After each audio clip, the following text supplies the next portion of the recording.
teman-teman. Ini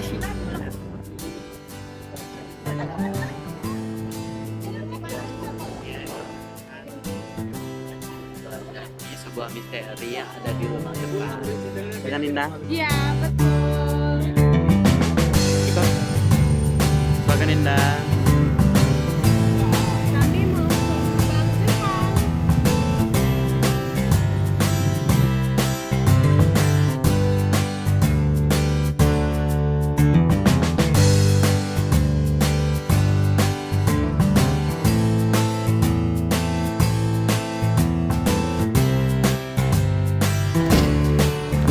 Sudah sampai, ayo kita masuk.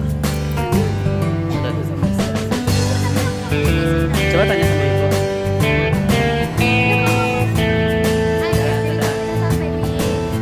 Gimana? Ya ini anak didik saya ya. Ini dosen. Ini dosen kami guys. PL. Dan bajunya lihat, kamu lihat. Itu ada pakai di kak. Ini mah yang bisa berisi ya. Kamu ya lah. Berarti kamu ke guru kamu kayak gitu ya. Masa kita lagi sayang? Nah, kita sayang semua.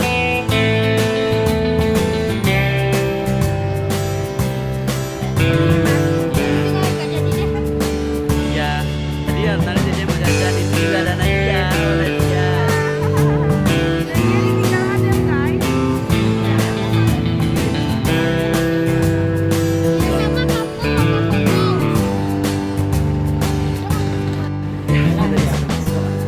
Namanya aja kamu.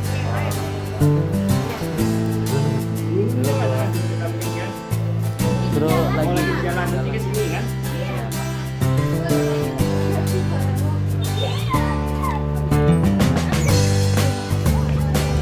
kampung, iya. Lalu ada kampung guys, ada kampung. Ya sebenarnya sini itu banyak banget orang kampungan kayak gini. Enggak guys, jadi kami jarang banget ya, walaupun kami orang Bukit Tinggi. Tapi kami kampungan sini.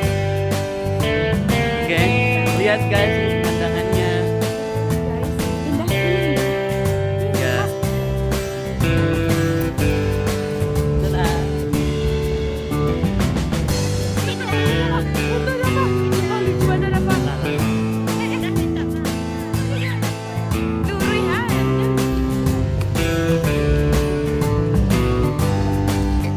Nah, lagi dapat. Main indahnya.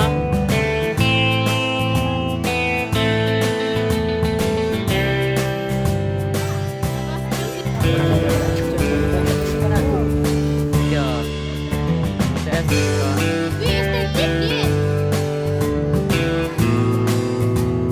Yang menyembunyi itu indah namanya.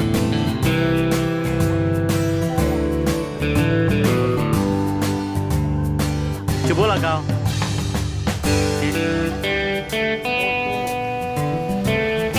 Nah, kita mau kemana nih, Mak? Ngapain tuh? Enggak tahu. Jalan-jalan. Ya, ini lucu.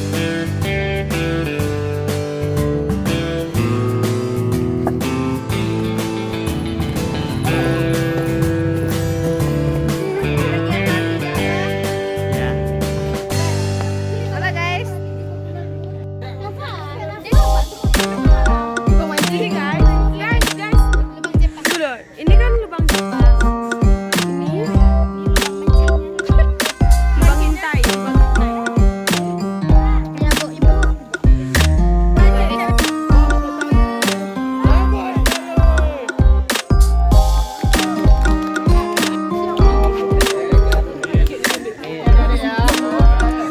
Sebelum masuk kita lihat peta lubang Jepang dulu.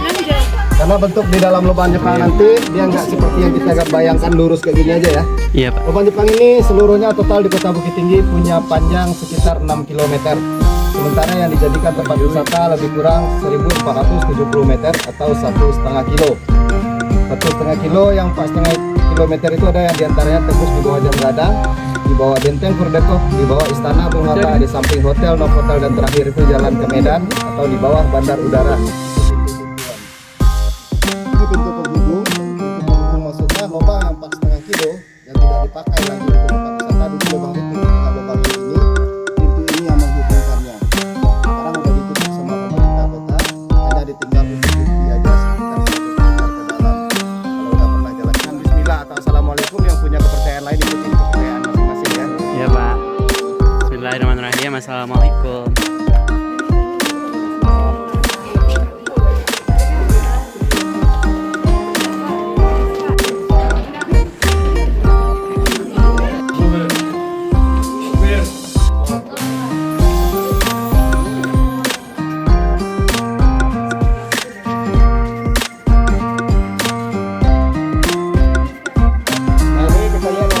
juga ada satu lubang lagi. Sekarang ini digunakan sebagai tanda. Sebenarnya dari tanda ini sampai ke atas lubang Jepang ini nggak asli lagi besarnya. Karena dulu aslinya dari sini sampai ke atas itu hanya sebesar lingkaran ban mobil. Dan dipakai Jepang pun hanya untuk pengintaian ke pusat kota. Dan sekarang ini kalau yang benar-benar asli dari zaman Jepang hanya tinggal satu lorong lagi, nanti di bagian bawah kita bisa lihat. Oke, yang di belakang kedengaran ya. Suruh Pak. Nah ini sekarang posisi kita udah 40 meter di bawah tanah. 40 meter di bawah tanah. Kenapa lubang Jepang ini digali sedalam 40 meter oleh Jepang? Karena lubang Jepang ini dirancang untuk persiapan perang dan dirancang untuk tahan terhadap bom maksimal kekuatan 500 kilo. Diandaikan ada ledakan di atas dengan kekuatan 500 kilo, lubang Jepang ini nggak runtuh sampai ke bawah.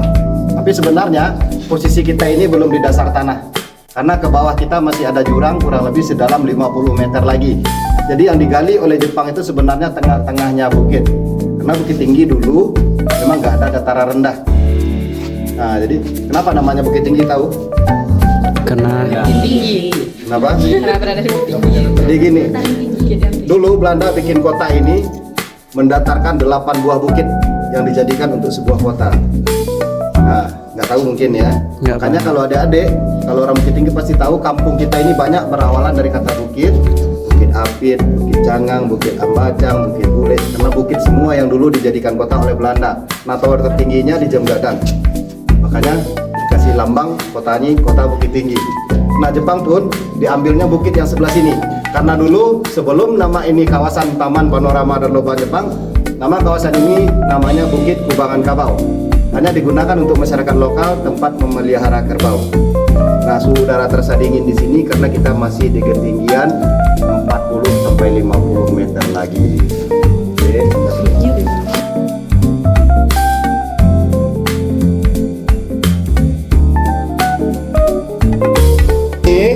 Ini rencana pemerintah kita. Di sini nanti akan dibikin mini teater atau bioskop kecil. Jadi akan dibuat filmnya, tapi bukan film action. Filmnya tentang perjuangan orang kita. Bagaimana orang kita di sini disuruh bekerja, disiksa, bentuk kayak film dokumenter. Mungkin pernah nonton film G30S. Nah, dia sama kayak begitu juga, cuma ini tentang perjuangan orang di dalam lubang Jepang. Kalau aslinya dulunya masih sebagai terowongan amunisi.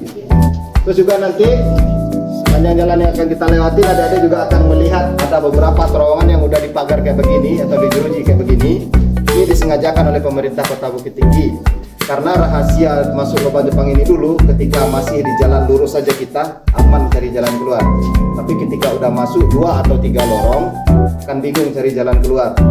Jadi daripada membingungkan sama pemerintah, ditutup supaya orang nggak masuk lorong. Jadi tinggal ngikutin jalan besar atau jalan utamanya aja. Nah ini bentuk asli lubang Jepang. Aslinya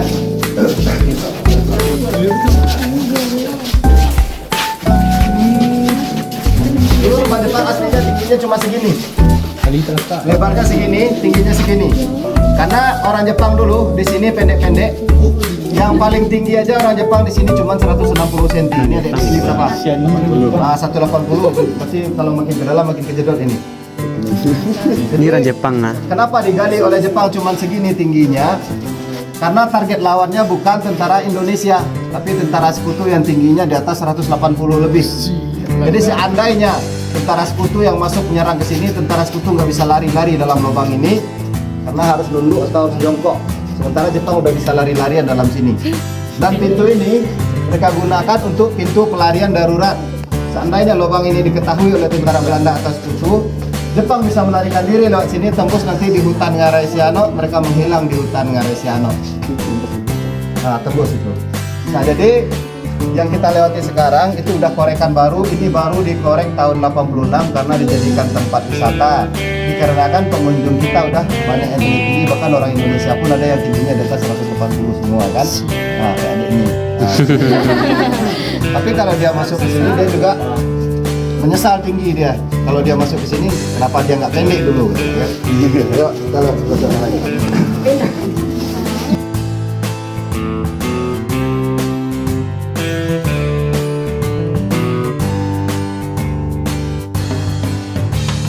Kita orang Jepang supaya Nah ini sekarang posisi kita ada di tengah-tengah lubang Jepang yang dijadikan tempat wisata.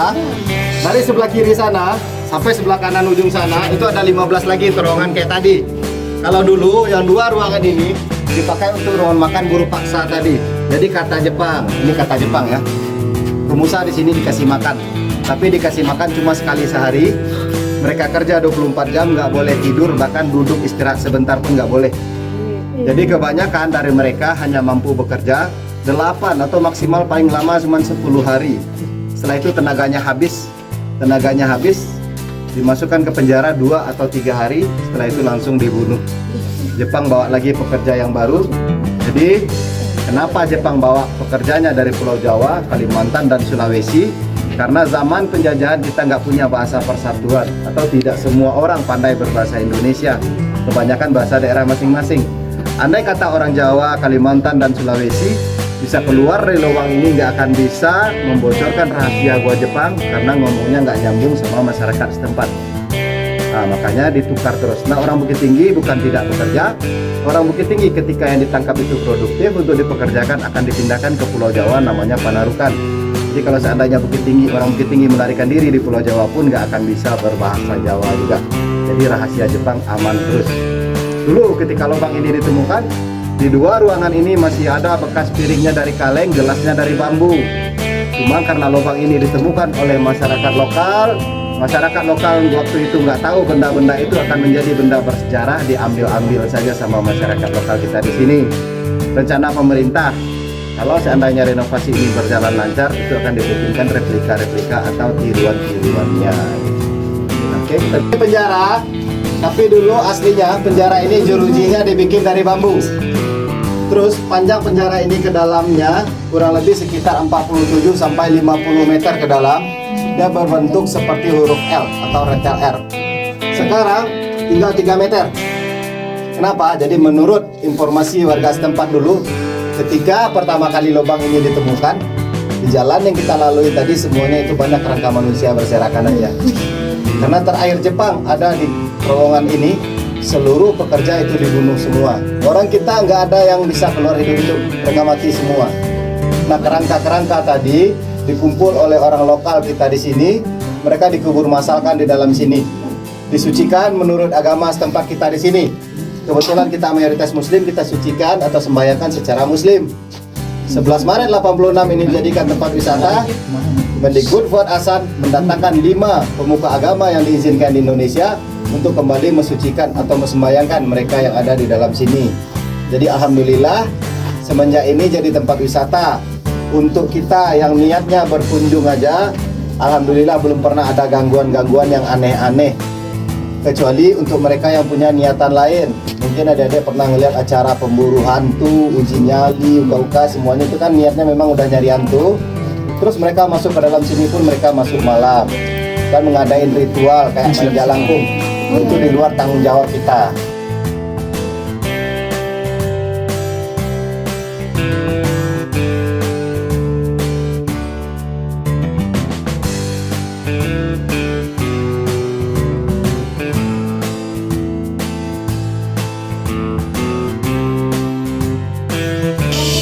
Ini dapur penyiksaan, dapur pembantaian. Mereka dibunuh di ruangan ini. Kalau udah mati nanti mayatnya dibuang ke lubang yang di bawah itu. Itu lubang pembuangan mayat. Jatuhnya ke jurang, kurang lebih sedalam 50 meter lagi. Nanti mayat langsung dihanyutkan Sungai Ngarai Siano.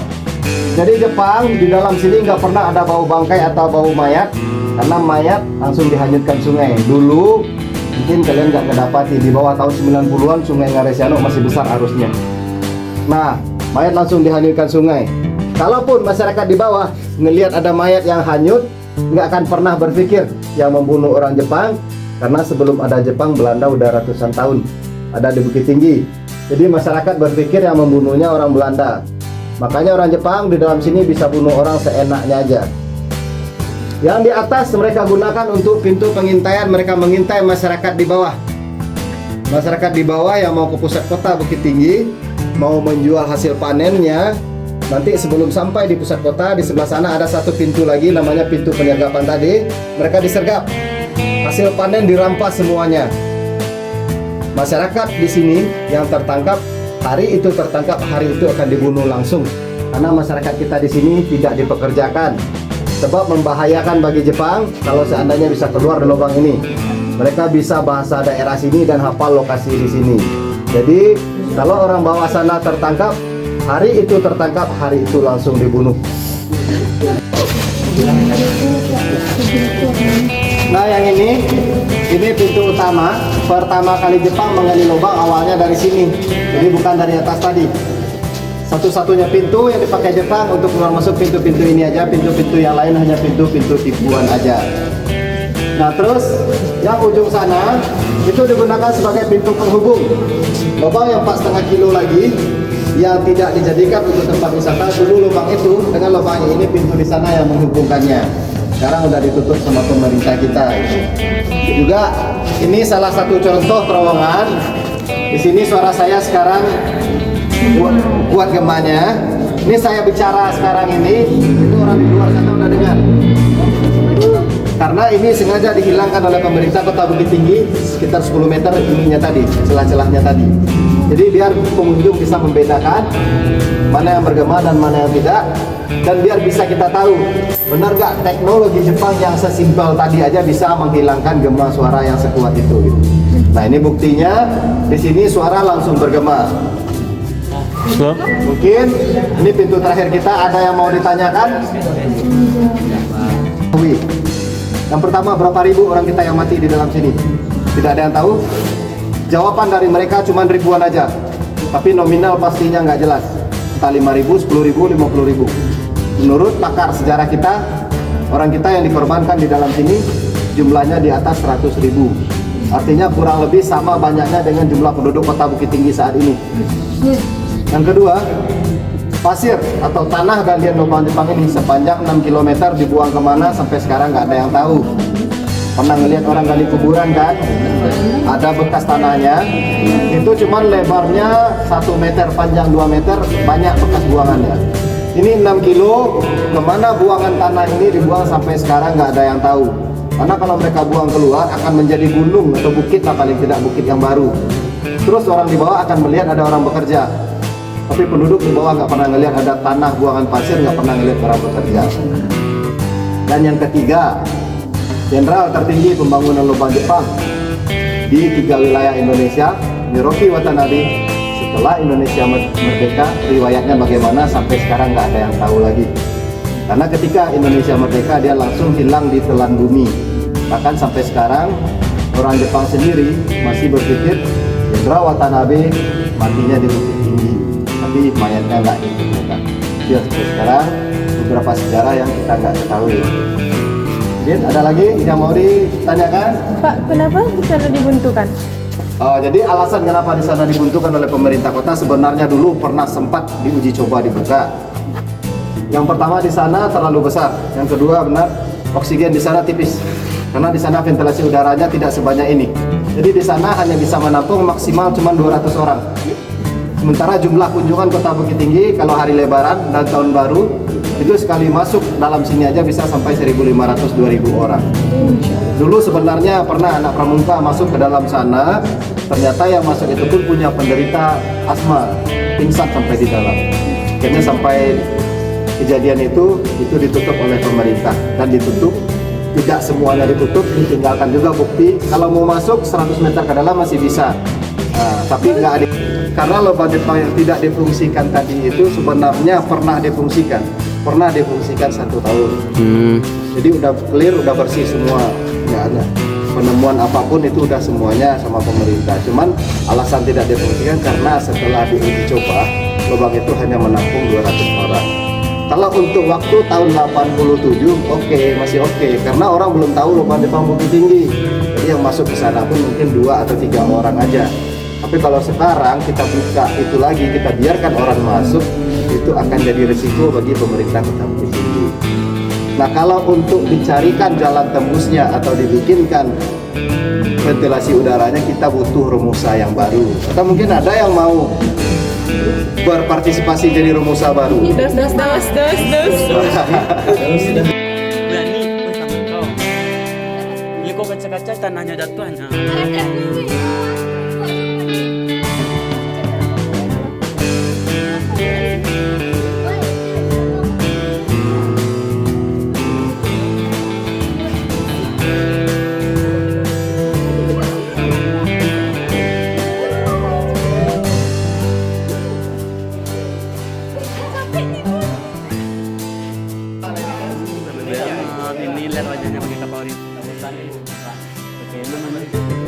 Hi guys.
Sebenarnya